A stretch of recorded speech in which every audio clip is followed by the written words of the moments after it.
On the morning of May 7, 1945, in a makeshift detention facility 30 kilometers outside of Munich, Corporal James Washington of the 92nd Infantry Division stood guard over 43 women who would not meet his eyes.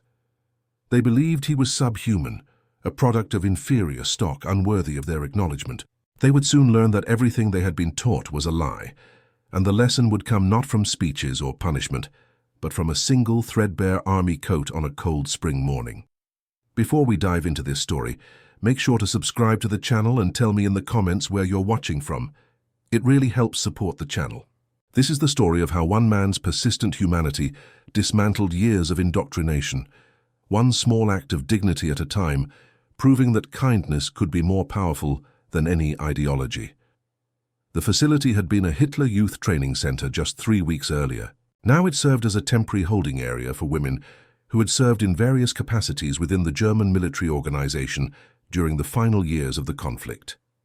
The building still bore the painted slogans of a 1,000-year vision that had lasted only 12 years. Someone had tried to scrape away the words, but traces remained, ghosts of a failed dream etched into plaster and stone. James Washington was 24 years old, born in Tuskegee, Alabama, the son of a sharecropper who had never owned the land he worked.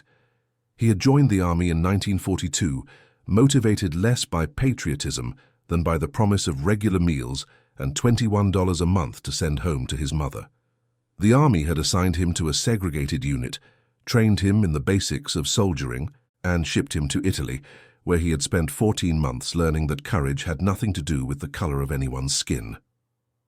The morning shift began at 0600 hours.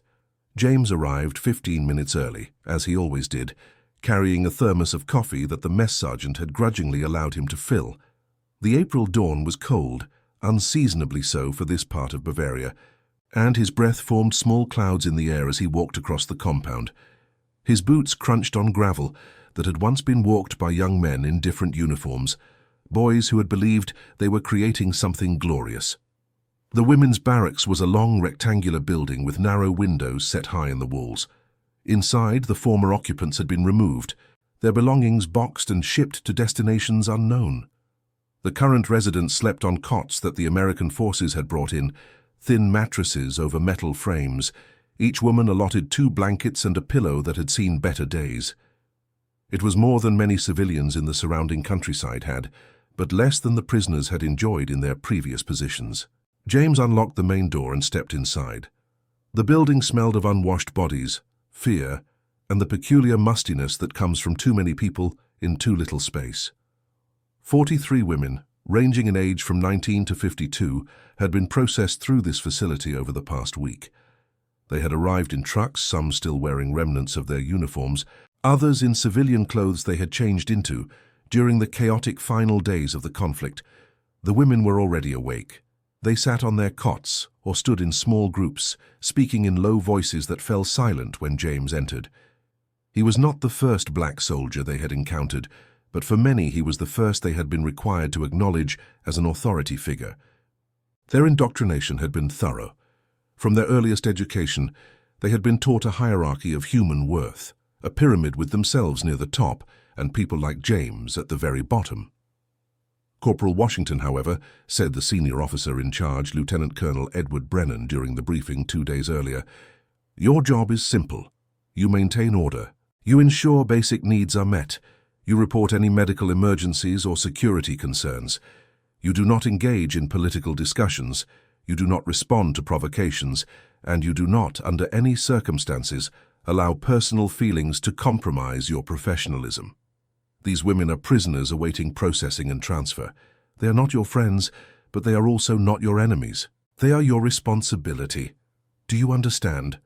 James had understood perfectly. He had also understood what the colonel had not said aloud, that his assignment to this duty was both a test and a statement. The army was changing, slowly, grudgingly, and men like James were the leading edge of that change. How he conducted himself here would be noted, discussed, and used as evidence by both those who believed in integration and those who opposed it.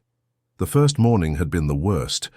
James had introduced himself, speaking clearly in the English he had learned from textbooks and teachers, who had believed education was the path to dignity. Most of the women spoke at least some English, having been required to learn it as part of their service. They understood his words. They simply chose not to acknowledge them. One woman, tall and blonde with the bearing of someone accustomed to authority, had looked directly through him as if he were transparent.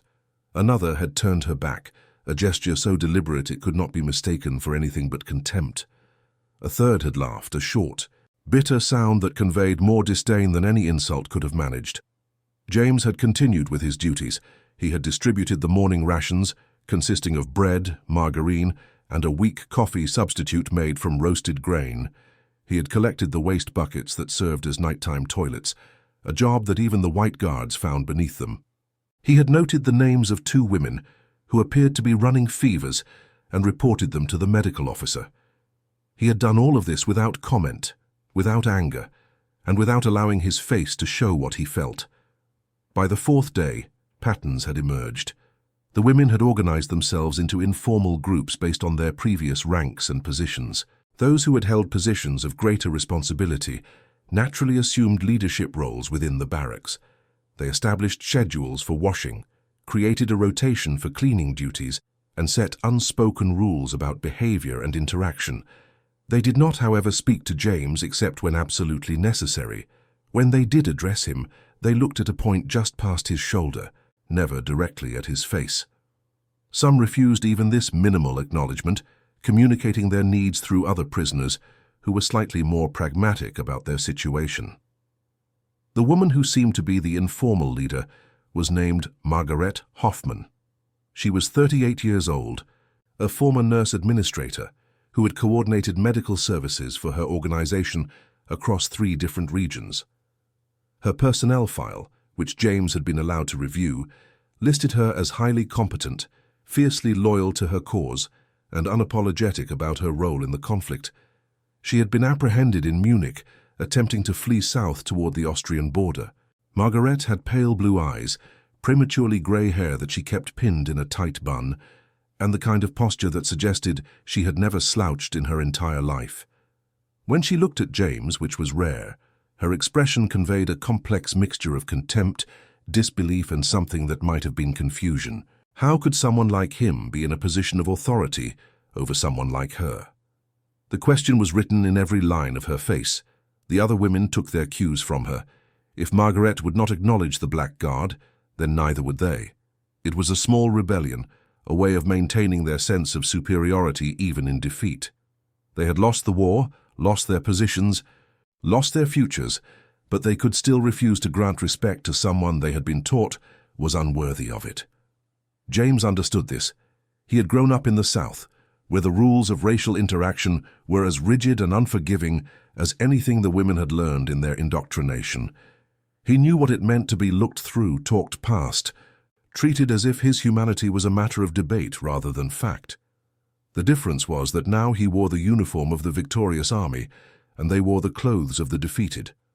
On the morning of the 10th day, James arrived to find one of the younger women, a 19-year-old named Greta Schmidt, collapsed on the floor near her cot.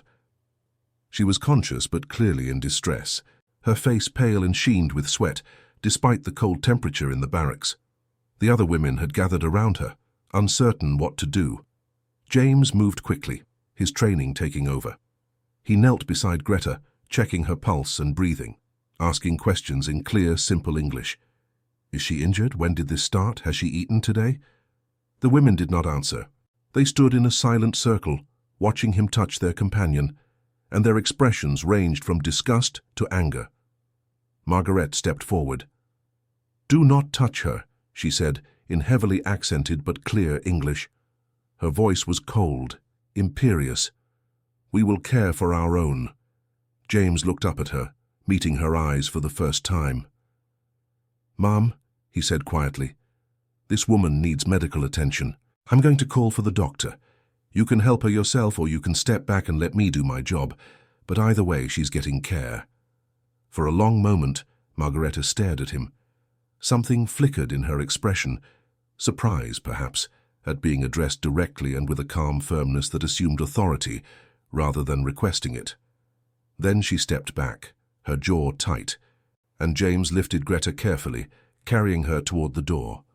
She weighed perhaps 45 kilograms, light enough that James barely felt the burden. Malnutrition was common among the prisoners, the result of the collapsing supply systems in the final months of the conflict. Many had not eaten properly in weeks before their apprehension. Greta's bones felt fragile in his arms, like those of a bird. The medical officer, Captain Robert Hayes, met them at the infirmary. Hayes was a compact man from Minnesota, a doctor who had joined the army because he believed medicine should go where it was needed most. He examined Greta quickly, diagnosing severe dehydration and the early stages of pneumonia. Nothing that couldn't be treated, he told James, but it would have been serious if left another day or two. James returned to the barracks to find the women subdued. They had witnessed something that did not fit their expectations. The subhuman guard had acted with competence and care.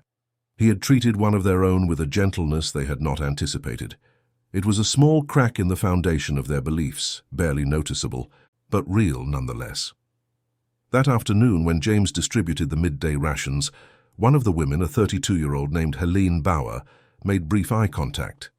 It lasted less than a second, a flicker of acknowledgement so quick it might have been imagined. But James noticed. It was a beginning. The spring weather in Bavaria was unpredictable. Warm days would be followed by nights of bitter cold, and the barracks, designed for summer training programs, was poorly insulated. The women had been issued blankets, but the supply was limited, and some of the prisoners slept in their day clothes to conserve warmth. James had noticed this. He had also noticed that the white guards who rotated in and out on different shifts did not seem particularly concerned about the prisoners' comfort. They performed their duties with mechanical efficiency, but without any particular investment in the welfare of those they guarded. To them, the women were former members of an enemy organization, people who had supported atrocities, and whatever discomfort they experienced was simply the consequence of their choices. James did not disagree with this assessment entirely. He knew what these women represented, what they had been part of. He had seen the evidence of the camps, had heard the testimonies, had looked at photographs that would haunt him for the rest of his life. These women might not have pulled triggers or opened valves, but they had been part of the machinery that made such things possible. Yet he also saw them as individuals, not a monolithic group, but 43 separate people with separate stories. Margaret, the administrator, stern and unbending. Greta, the youngest, barely more than a girl. Helene, who had worked in communications and had a photograph of 2 small children tucked under her pillow. Anna, the former teacher who had joined the organization because it promised opportunities for women that traditional society denied them. Frida, the mechanic who could repair any engine but had never learned to see past the propaganda. On the 15th night, the temperature dropped suddenly. A late-season cold front moved through the region, bringing with it sleet and a wind that found every gap in the barracks walls. James, making his evening rounds, could see the women huddled under their thin blankets, some sharing warmth, others simply enduring alone. He had his army coat, heavy wool lined with cotton, issued to every soldier for cold weather duty. He also had a sweater, thermal undergarments, and access to the heated guard station where he could warm himself between rounds. The prisoners had none of these advantages. James stood in the doorway, watching the women try to sleep through the cold. He thought about his orders. Maintain order, ensure basic needs are met. Were basic needs being met if people were shivering through the night? Were these prisoners being treated according to the standards that supposedly differentiated the American system from the one they had served? He made his decision without much deliberation. Walking to the guard station, he filled out a requisition form for additional blankets, citing health concerns and the standing order to prevent unnecessary illness among the prisoners. Then he submitted the form through proper channels and waited. 3 days later, the requisition was denied. Supplies were limited, the response stated. Priority was given to active personnel and displaced civilians. The prisoners would be transferred to more permanent facilities within 2 weeks, at which point they would receive standard-issue materials appropriate to their status. James read the denial without surprise. He had expected it. He had also expected what he would have to do next. On the evening of May 4th, the temperature dropped again. This time, the cold was even more severe, a reminder that winter had not fully released its grip on the region. James arrived for the night shift to find the women wrapped in every piece of clothing they possessed, their breath visible in the frigid air of the barracks. Margaret was awake, sitting on her cot with her blanket pulled around her shoulders. She looked at James as he entered, and for the first time, her expression was something other than contempt. She looked tired, worn down by cold and uncertainty, and the slow realization that her world had ended. James made his rounds, checking that everyone was accounted for, that no one was in medical distress. When he reached the far end of the barracks, he removed his coat, folded it carefully, and placed it on the cot of an elderly woman named Kerta, who was shivering despite being wrapped in both her blankets. Kerta was 62 years old, the oldest prisoner in the facility.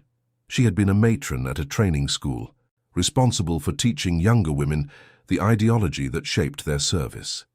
She had believed every word of it, had taught it with conviction, and now sat in a cold barracks, a prisoner of the forces she had been taught to despise. She looked at the coat, then at James, her eyes wide with confusion. She began, in halting English, but James was already walking away. He made the rest of his rounds in his shirt sleeves. The guard station was heated, and he could warm himself there. But between rounds, he would feel the cold, and it would be uncomfortable, and that was acceptable. He was a soldier. He could endure discomfort. When he returned an hour later, the coat was still on Kertha's cot, but she had not put it on. She sat beside it, touching the fabric with one hand, her face a study in confusion. Around her, the other women had noticed. They stared at the coat, at James, trying to reconcile what they were seeing with what they believed they knew. Margaret stood and approached him.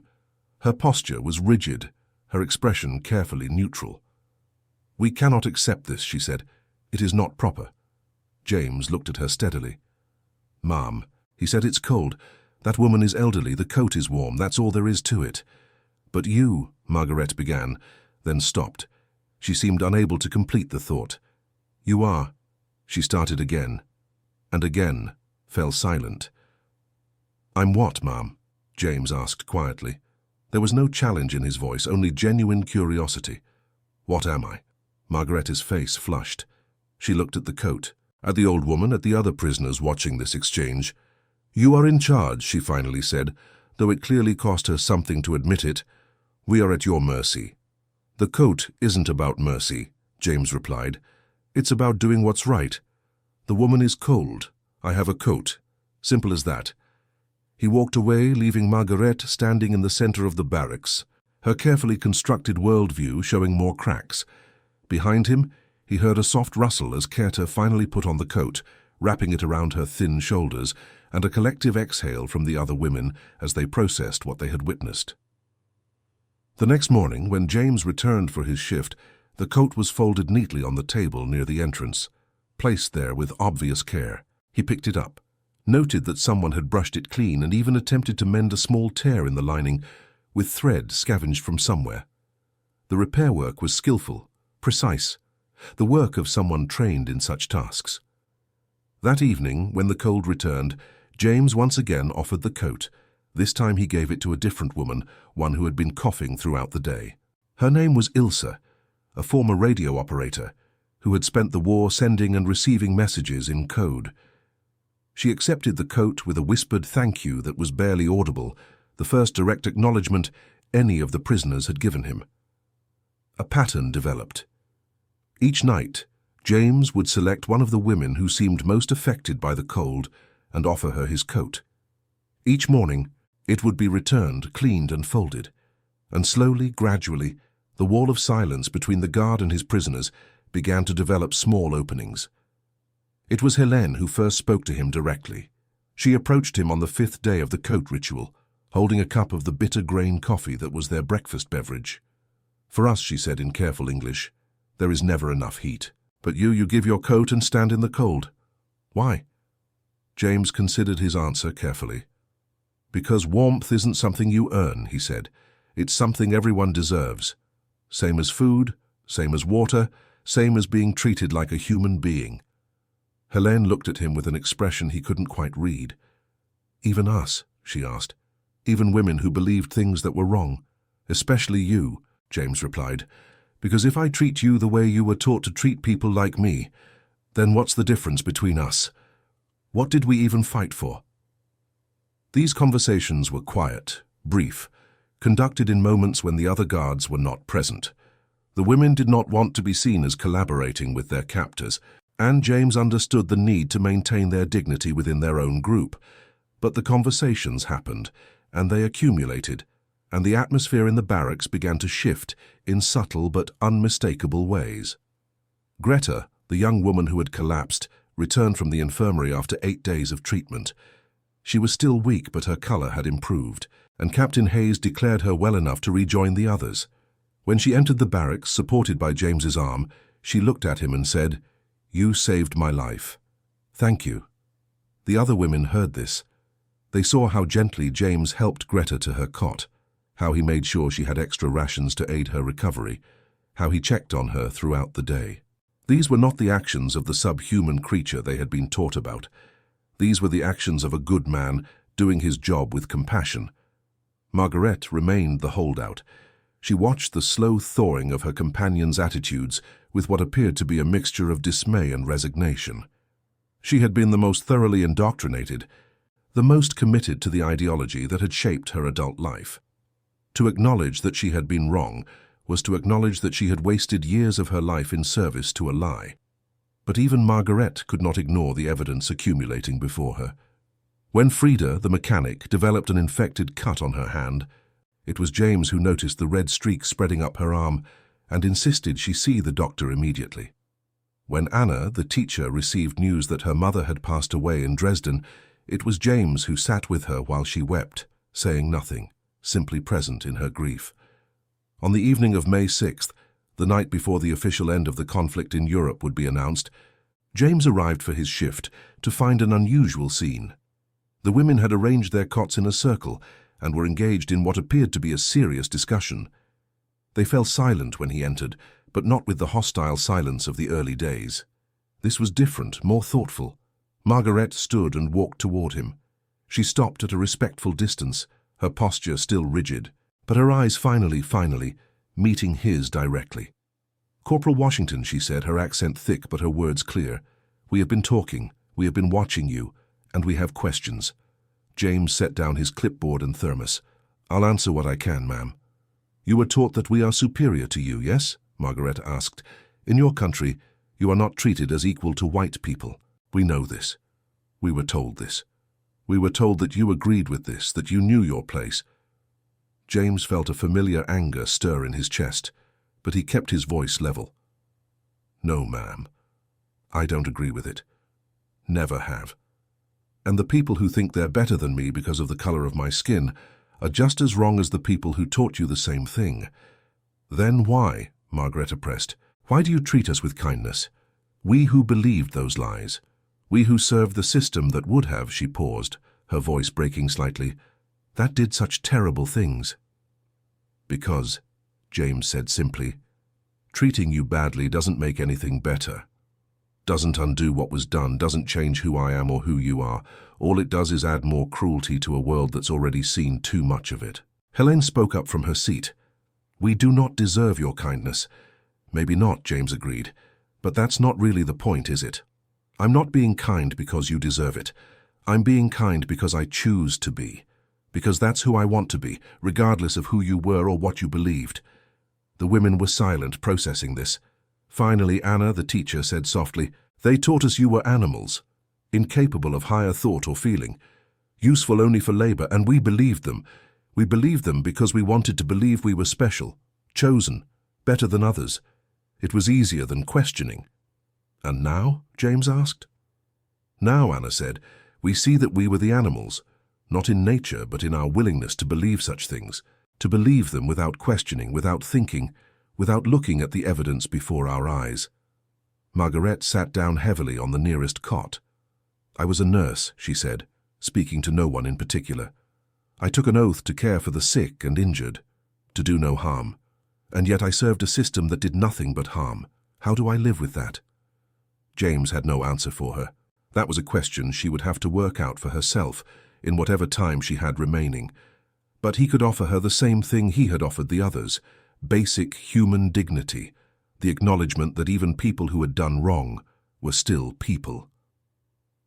That night, when the cold came again, James did not have to offer his coat. The women had pooled their blankets, creating a more efficient system of shared warmth. They had asked Frida, the mechanic, to identify and stuff the gaps in the walls using scraps of cloth and paper, reducing the drafts that made the barracks so uncomfortable. They had taken control of their own comfort, working together rather than enduring separately. But Carter, the elderly matron, approached James and handed him a package wrapped in brown paper. Inside was a pair of mittens, knitted from yarn that someone had unraveled from a sweater and re-knitted. The work was exquisite, each stitch perfect, the sizing exact for James's hands. "For you," Carter said in her careful English. "You give coat. We give mittens. Is fair, yes?" James accepted them, his throat suddenly tight. "Yes, ma'am," he managed. "Very fair, thank you." The next day brought news that the conflict in Europe had officially ended. German forces had surrendered unconditionally. The war that had consumed the continent for 6 years was over. In the barracks, the news was received with a complicated silence. For the women, it meant the final death of everything they had believed in. The absolute confirmation that their cause had been not just defeated, but utterly destroyed. Yet it also meant that their uncertainty would soon end. They would be processed, categorized, sent to face whatever consequences their individual actions warranted. Some would face trials. Others would be released to rebuild lives in a country they barely recognized. None of them would ever return to the positions they had held, or the world they had known. James stood before them that evening and delivered the news officially.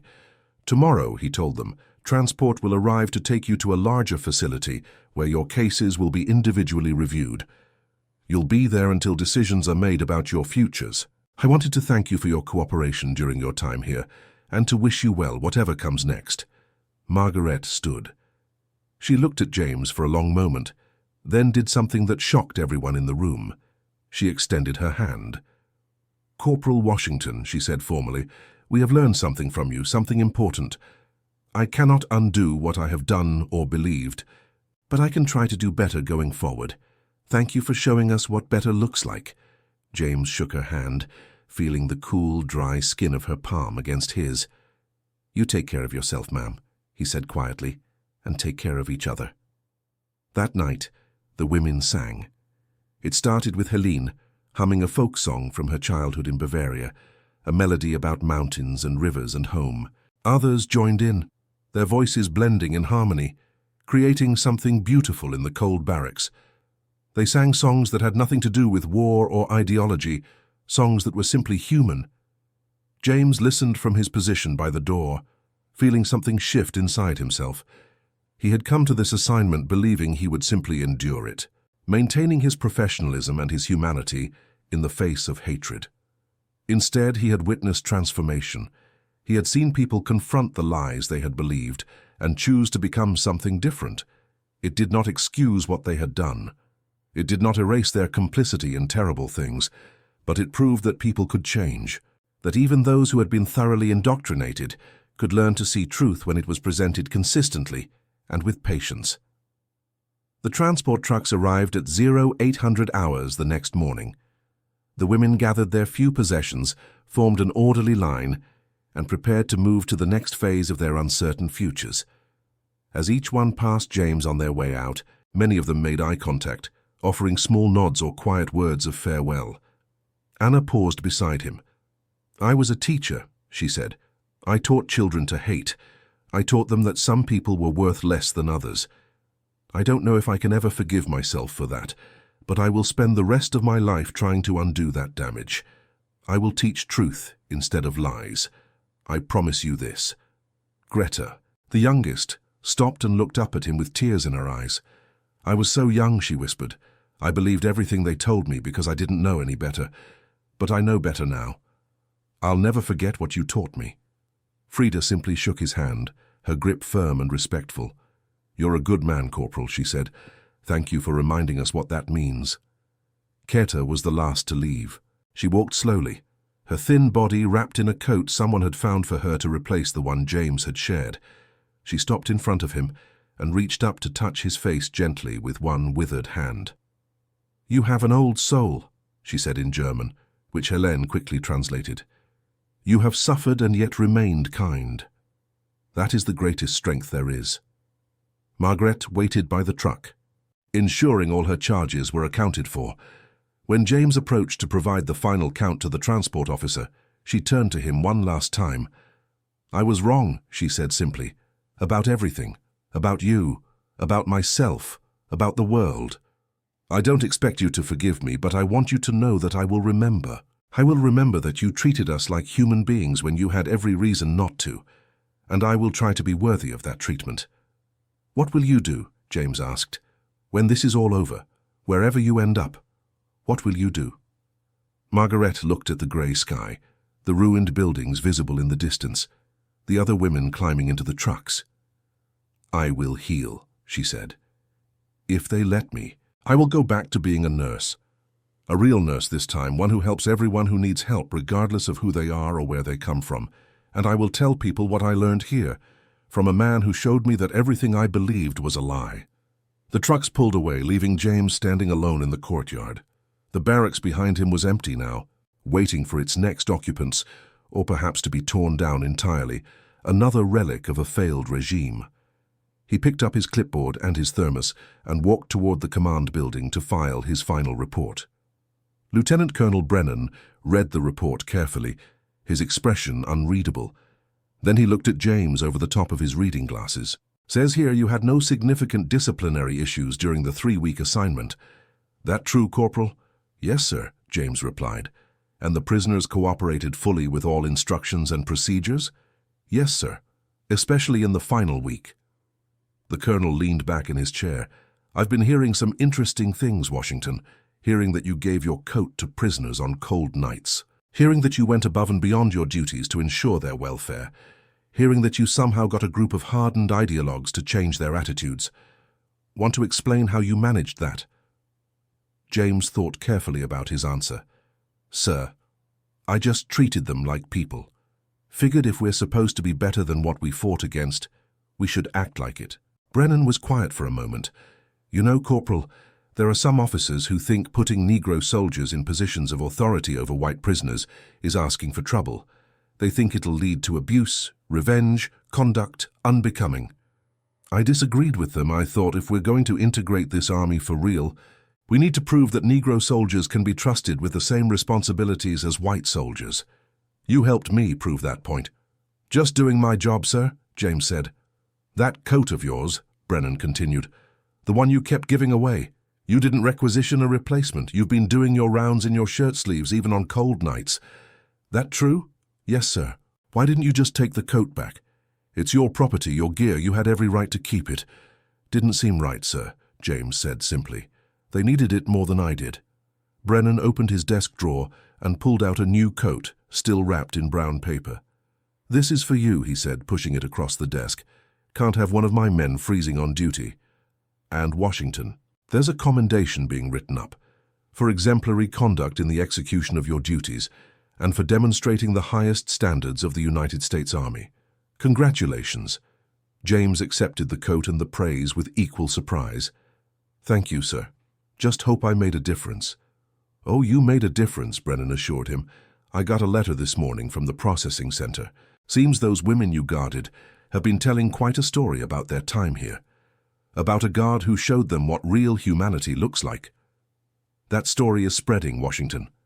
People are listening, and some of them are starting to ask questions about their own beliefs. That's the kind of difference that lasts." In the months that followed, James would learn more about what happened to the women he had guarded. 3 of them, including Anna, would eventually become teachers again, this time in the new Germany that was being rebuilt from the ashes of the old one. They would teach about democracy, about human rights, about the dangers of believing that any group of people is inherently superior to any other. Margaret would return to nursing, working in hospitals that treated everyone regardless of background or nationality. She would become known for her insistence on dignity in medical care, her belief that every patient deserved respect and compassion. In her later years, she would speak at schools about her experiences, about how she had been indoctrinated into hatred, and how she had been shown a different path by an unlikely teacher. Greta would move to America in the 1950s, marrying a soldier she met during the occupation. She would have 3 children and would tell them stories about the war, about what she had believed and how she had learned to see differently. She would keep a photograph of James Washington on her mantle, though she had never owned a camera during her imprisonment and had no actual picture of him. The photograph was of another black soldier, one she saw in a newspaper, but it reminded her of the man who had shown her kindness when she deserved only contempt. Greta would live until 1973, long enough to see Germany transform from a divided, occupied nation into a prosperous democracy. In her final years, living in a small apartment in Frankfurt, she would tell anyone who would listen about the American soldier who had given her his coat. She would say that act of kindness had saved not just her body from the cold, but her soul from despair. James Washington himself would continue serving in the army until 1953, eventually rising to the rank of Sergeant First Class. He would serve in Korea, where he would earn a Silver Star for his actions in retrieving wounded soldiers under heavy opposition. He would return to Alabama in 1954, just as the civil rights movement was beginning to gain momentum, and he would use his military experience to help organize veterans who were demanding the rights they had fought for abroad. He would marry a schoolteacher named Sarah in 1955. They would have 4 children, all of whom would attend college, something that had been impossible for James's generation. His oldest daughter would become a doctor, his son a lawyer. When people asked him about his service, he rarely talked about combat or medals. Instead, he talked about the 3 weeks he spent guarding 43 women in a cold barracks outside Munich. That was when I learned, he would say, that hate is taught and kindness is a choice. Those women had been taught all their lives that people like me were less than human. But when I treated them with basic human decency, when I gave them my coat on cold nights and made sure they were cared for, they couldn't hold on to those beliefs, not when the evidence was right in front of them. That taught me something important. You can't fight hate with hate. You can only fight it with persistent, stubborn, everyday kindness. His wife Sarah would add her own observations. James never talked much about the difficult parts of his service, she would say, but he would talk about those women all the time, about how they changed, about how people can always choose to be better than they were taught to be. I think that experience shaped everything he did afterward. It gave him faith in people's ability to change, which is why he never gave up on the civil rights movement, even when things looked hopeless. In 1968, James would receive a letter from Germany. It was from Margaret, who had somehow tracked him down through military records and persistence. The letter was long, written in careful English, and it detailed her life since the war. But the most important part came at the end. "I think of you often," she wrote. "I think of the coat you gave me on those cold nights, and I think about what it represented. You were under no obligation to show us kindness. We had been part of a system that would have destroyed you without a second thought. Yet you treated us with dignity, because you chose to be a better person than the circumstances required.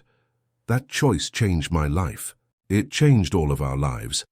I am now 61 years old, and I work with refugees who come to Germany seeking safety. Many of them are from Africa, from your ancestral homeland. When I care for them, when I fight for their rights, I think of you. I think of the lesson you taught me without ever saying a word. I am sorry for what I believed. I am grateful for what you showed me. I hope this letter finds you well and happy. You deserve every happiness." James kept that letter in his Bible for the rest of his life. He would take it out sometimes and read it to his children, using it as a teaching moment. "This," he would tell them, "is why we always choose kindness, even when it's hard. Especially when it's hard, because you never know what seeds you're planting."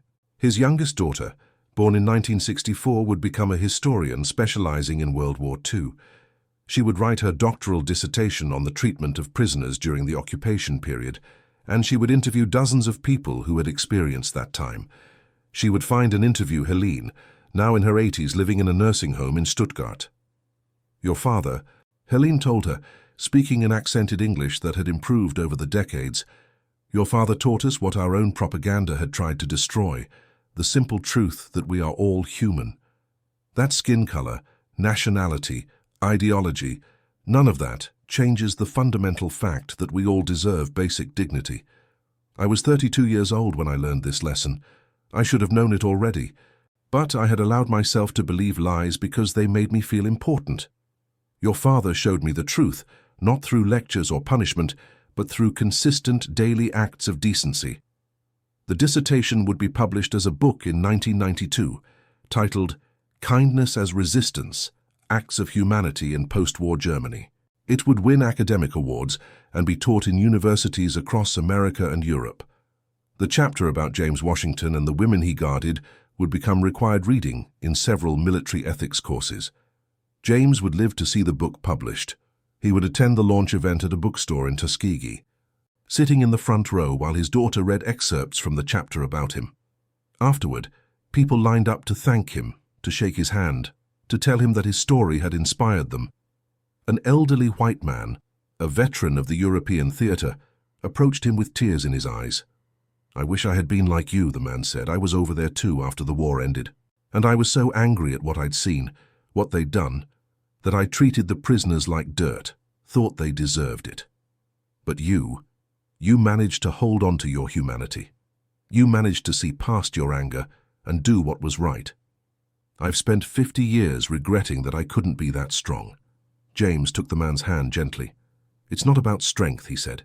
"It's about choice. Every day, every moment, we choose who we want to be. You can make different choices going forward. It's never too late to choose kindness." In 2003, the city of Munich would dedicate a small memorial at the site where the detention facility had once stood. The building itself was long gone, replaced by a modern apartment complex, but a bronze plaque marked the location. The plaque told the story of Corporal James Washington and the 43 women who learned to see past their indoctrination because of his persistent humanity. The dedication ceremony was attended by several of the surviving women, now in their late 70s and 80s. They spoke about their experiences, about the shame they carried for what they had believed and done, but also about the hope they had found in one man's simple acts of decency. They had formed an organization years earlier, dedicated to teaching about the dangers of hate and the power of individual choice. They gave talks at schools, wrote letters to newspapers, and worked with refugee organizations. "We cannot undo the past," Helene said at the ceremony, her voice strong despite her age. "We cannot erase our participation in evil, but we can honor the man who showed us a better way by dedicating our remaining years to combating the very hatred we once embraced." Corporal Washington taught us that every person we meet is deserving of basic human dignity. This is the lesson we must never forget and must always teach. James himself had passed away in 2001 at the age of 80. He died peacefully in his sleep, surrounded by children, grandchildren, and great-grandchildren. His funeral was attended by hundreds of people, including several white-haired European women who had flown across the Atlantic to pay their respects to the man who had changed their lives. Sarah Washington, his widow, spoke at the funeral. "My husband was many things," she said. "He was a soldier, a father, a civil rights activist, a deacon in our church.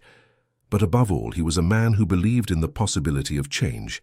He believed that no one was beyond redemption, that hatred could always be overcome with love, that kindness was never wasted even when it seemed undeserved. He lived these beliefs every day of his life.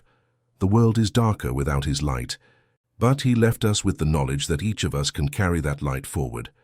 One of his grandsons, a young man in his 20s, spoke about a conversation he had with James just months before his death. "I asked Grandpa," he said, "why he had been so kind to those women, why he had given them his coat and treated them with respect when they had been part of such an evil system. And you know what he told me? He said, because I refused to let their hatred turn me into something I wasn't. I refused to let their evil make me cruel. The only way to fight darkness is to be light, even when it's hard, even when it hurts, even when nobody's watching." That's the legacy he left us. Not just to be kind when it's easy, but to be kind especially when it's hard. The memorial service included readings from Margaret's letters, from Anna's teaching materials, from Greta's memoir that she had published in the 1980s, titled From Hatred to Healing. These women, who had once refused to even look at James Washington, had spent the remainder of their lives ensuring that his impact would never be forgotten. In the years since James's death, his story has continued to spread. It has been featured in documentaries about the post-war period, in textbooks about military ethics, in training materials for peacekeeping forces around the world. Military academies use the story to illustrate leadership principles and the importance of maintaining humanity, even in challenging circumstances. But perhaps the most important legacy is the one that cannot be measured or documented. The countless individual moments when someone, remembering the story of the Black Guard and his coat, chooses kindness over cruelty. The teacher who shows patience with a difficult student. The nurse who treats every patient with dignity. The person who extends compassion to someone who has wronged them. The citizen who refuses to dehumanize those they disagree with. These moments happen in quiet ways, in everyday interactions, in the million small choices that make up a life. They happen because people like James Washington proved that it is possible to maintain your humanity in the face of hatred, to choose decency when cruelty would be easier, to see the person beyond the ideology. The women who had once refused to look at James because of his skin color became living testimonies to the power of persistent kindness. Their transformation was not instant or easy. It required them to confront painful truths about themselves, to acknowledge their complicity in evil, to rebuild their understanding of the world from the ground up. But it began with a simple act. A coat offered on a cold night by a man who chose to see them as human beings worthy of basic comfort. In the German schools where Anna taught after the war, she would begin each year with the same lesson.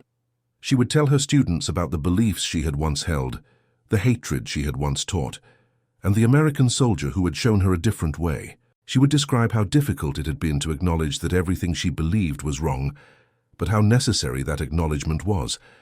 The hardest thing, she would tell her students, is not admitting that you were wrong. The hardest thing is choosing to be right going forward, even when it means changing everything about how you see the world. Corporal Washington made that choice easier for me because he showed me what right looked like. He didn't lecture me or punish me. He simply acted with consistent decency, day after day, until I could no longer deny what I was seeing. In the hospitals where Margaret worked, she implemented policies that reflected the lessons she had learned. Every patient, regardless of background or circumstance, received the same standard of care. Every person who came through the doors was treated with respect and dignity. When younger nurses asked her why she was so insistent on these principles, she would tell them about the 3 weeks she spent in a cold barracks and the guard who gave her his coat. I learned, she would say, that our treatment of others defines us far more than our stated beliefs. You can claim to believe in human dignity all you want, but if you don't treat people with dignity in your daily actions, your beliefs are meaningless. Corporal Washington taught me that through his example. He didn't need to tell me what he believed. I could see it in everything he did. The letter exchange between James and Margaret continued for more than 30 years, until her death in 1999. They wrote about their families, their work, the changing world around them. They wrote about the continuing struggle against hatred and prejudice, about the slow but real progress being made, about the setbacks and disappointments along the way. In one letter from 1975, Margareta wrote, "I sometimes wonder what my life would have been if I had never met you. Would I have remained trapped in my hatred and ignorance? Would I have spent my remaining years bitter and unrepentant? I like to think that I would have eventually seen the truth, but I am not certain. What I am certain of is that you accelerated my transformation by decades. You showed me, in the most concrete way possible, that the ideology I had embraced was built on lies. For that, I will be eternally grateful." James's response, written a month later, showed his characteristic humility. "I don't think of myself as having done anything extraordinary. I just treated you the way I would want to be treated, the way every person deserves to be treated. If that had an impact, then I'm glad, but the real credit goes to you and the other women who had the courage to question what you'd been taught. That kind of self-examination is harder than anything I did, but Margaret would not accept this deflection. In her next letter, she wrote, "You are too modest, my friend. What you did required tremendous strength. You had every reason to hate us, to treat us with the cruelty we deserved. You had experienced prejudice and discrimination your entire life, and here you were, put in charge of women who had been part of the very system that promoted such thinking. Yet you chose compassion over revenge, dignity over contempt. That choice was extraordinary, whether you wish to acknowledge it or not. This correspondence, preserved by Sarah Washington and Margaret's daughter, was eventually donated to the United States Holocaust Memorial Museum, where it remains available for researchers and visitors. The letters provide a unique window into the long-term relationship between two people who, under different circumstances, would never have met, much less become friends. One of the most moving letters in the collection was written by James in 1998, after he learned that Margaret had been diagnosed with terminal cancer. "I have been thinking," he wrote, "about that first morning when you and the other women would not look at me. I remember feeling angry, but also understanding. You had been taught lies about people like me since childhood. Those lies were woven into every part of your education, your culture, your worldview. Breaking free from that kind of indoctrination requires something close to heroism. You and the others chose to be heroes. You chose to acknowledge that you had been wrong and to spend the rest of your lives proving it. As I face the end of my own journey, I want you to know that knowing you, corresponding with you, learning from you, has been one of the great privileges of my life. You took the lesson I tried to teach and amplified it 1,000-fold through your work and your witness. If there is any justice in the universe, you will be remembered not for what you believed in your youth, but for what you chose to become afterward." Margaret's final letter to James, written 2 months before her death, said simply, "Thank you, my dear friend, for the coat, for the kindness, for the example, for the grace, and for the friendship. I will carry all of these gifts with me to whatever comes next. May we meet again in a better world than the one we have known." She passed away in December of 1999, surrounded by her family, having lived to see the dawn of a new millennium. Her obituary in the German newspapers made prominent mention of her post-war work, but also included the story of Corporal James Washington and the coat that had changed her life. The story continues to resonate because it speaks to fundamental questions about human nature and moral choice. Can people truly change? Can kindness overcome hatred? Is it possible to maintain your humanity when surrounded by inhumanity? James Washington and the women he guarded provided answers to these questions through their lived experience. They proved that change is possible but not inevitable. It requires exposure to truth, the courage to acknowledge past wrongs, and the consistent example of better behavior.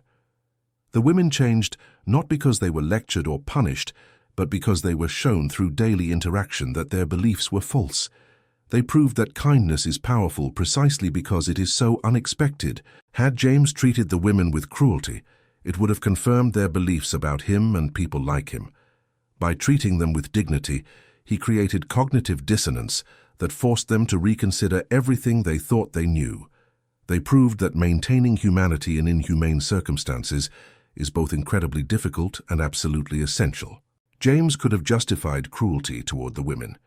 He could have claimed that he was simply giving them what they deserved. But he understood that such justifications would have diminished him, would have made him more like the system he had fought against, rather than different from it. The story of the coat has become a teaching tool in unexpected places. It is used in police training to illustrate de-escalation and the importance of treating all people with respect regardless of their attitudes or backgrounds. It is used in medical schools to teach about patient dignity and the obligation to care for all people equally. It is used in business schools to illustrate ethical leadership and the long-term value of treating employees and customers with genuine respect. In 2019, a group of students at Tuskegee University created a documentary about James Washington's life. They interviewed his surviving children, tracked down historical records, and even traveled to Germany to interview the few remaining women who had been in that barracks in 1945. The documentary, titled The Coat, won awards at several film festivals and was eventually acquired by a streaming service where it found a global audience. One of the most striking moments in the documentary comes from an interview with Greta's daughter, a woman in her 60s who had grown up hearing her mother's stories about the war. "My mother told me," she says in the film, "that Corporal Washington taught her something that she then taught to me, that our first impressions of people are often wrong, that our prejudices blind us to truth, and that the measure of a person is not where they come from or what they look like, but how they treat others, especially when they have power over them.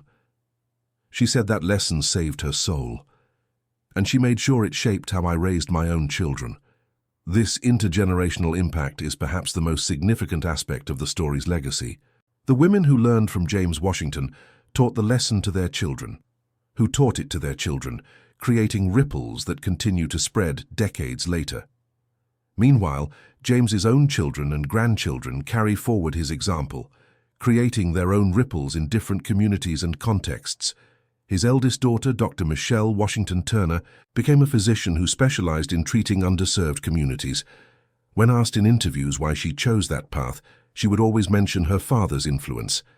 "He taught me," she would say, "that we serve people not because they've earned it, but because they need it. That everyone deserves quality medical care, everyone deserves to be treated with dignity, everyone deserves to be seen as a full human being." Those lessons came from his experience in the war, from those 3 weeks guarding women who hated him and learning to respond with kindness rather than cruelty. His son, attorney Marcus Washington, became a civil rights lawyer who spent his career fighting employment discrimination. In one notable case from the 1980s, he represented a group of black workers who had been systematically denied promotions in favor of less qualified white employees. During his closing argument, he told the jury about his father and the coat. "My father," he said, "understood something profound, that systems of discrimination persist not because of abstract hatred, but because of thousands of small choices made by individual people. Every time someone refuses to see the humanity of another person, every time someone treats another person as less deserving of basic decency, they are choosing to perpetuate those systems. But the reverse is also true. Every time someone chooses to extend dignity to another, to treat them as fully human regardless of external differences, they are choosing to dismantle those systems. My father made that choice every day of his life. The defendants in this case have made the opposite choice. The question before you is simple. What kind of system do you want to perpetuate with your verdict today?" The jury found for the plaintiffs. Afterward, several jurors approached Marcus to thank him for his father's story. One elderly white man said, "I served in World War II, but I never heard about soldiers like your father. I never heard about the contributions of Negro servicemen or the way they conducted themselves with honor despite facing discrimination. Your father's story reminded me that history is bigger and more complicated than what I was taught. That reminder changed how I saw this case. These moments of impact, large and small, continue to accumulate. The story of James Washington and the coat has become what folklorists call a teaching story, a narrative that carries moral weight and is passed down because of its ability to illustrate important truths. In 2020, during a period of significant social unrest and debate about racial justice, the story experienced a resurgence of interest.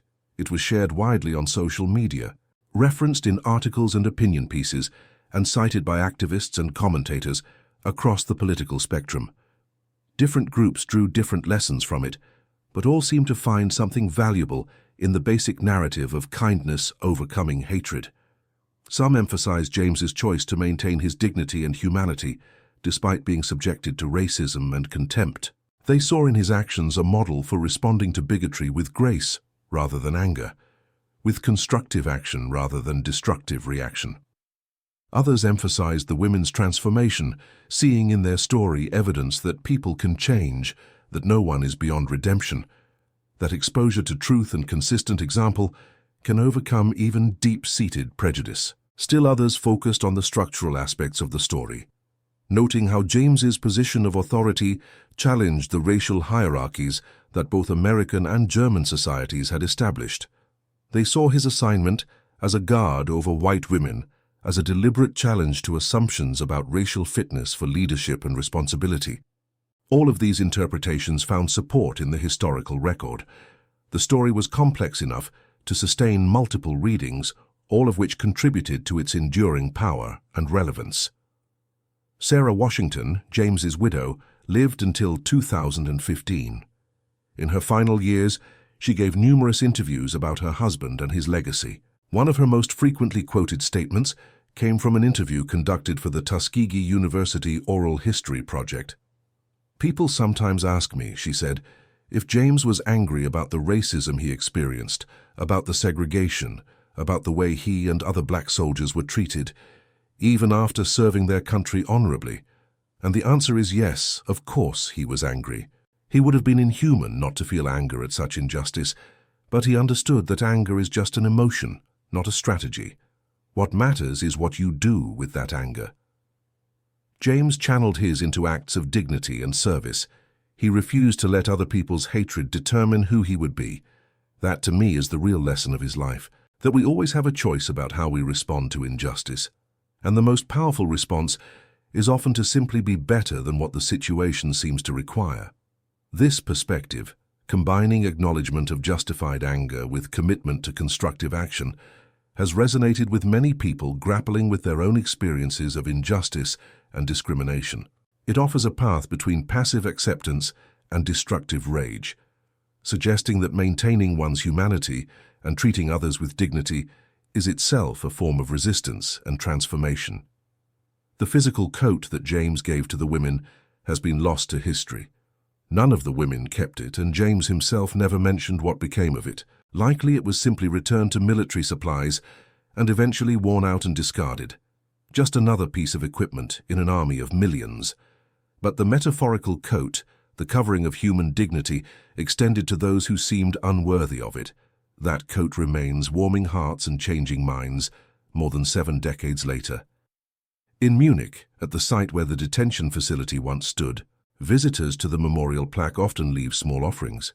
Flowers, certainly, but also occasionally actual coats, new ones and old ones, expensive ones and threadbare ones. These coats are collected by the Memorial Society and donated to homeless shelters, a continuation of James's original gesture of providing warmth to those who need it. The society that maintains the memorial, founded by survivors of the war, including several of the women who knew James, has as its motto a quote from one of Margaret's letters: "Kindness is never wasted, even when it seems undeserved, especially when it seems undeserved." This organization runs educational programs for young people, bringing together students from different backgrounds to learn about the war, its lessons, and the importance of individual moral choice.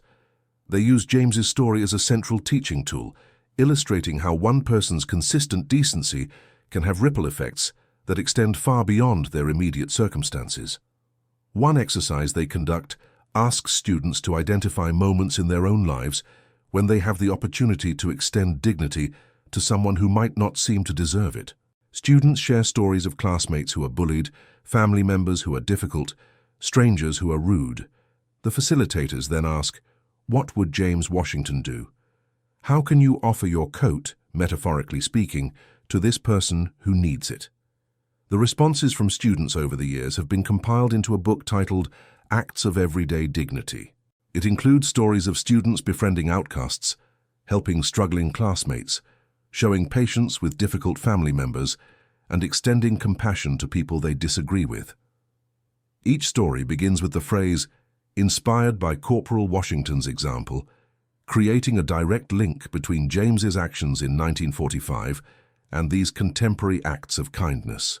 One particularly moving entry comes from a German student whose great-grandmother had been one of the women in the barracks. "My great-grandmother told me before she died," the student writes, "that learning to see Corporal Washington as fully human was the hardest and most important thing she ever did. It meant admitting that everything she had been taught was wrong. But once she made that admission, once she really saw him, she couldn't unsee the truth. I think about this when I encounter refugees in our city, people who speak different languages and come from different cultures.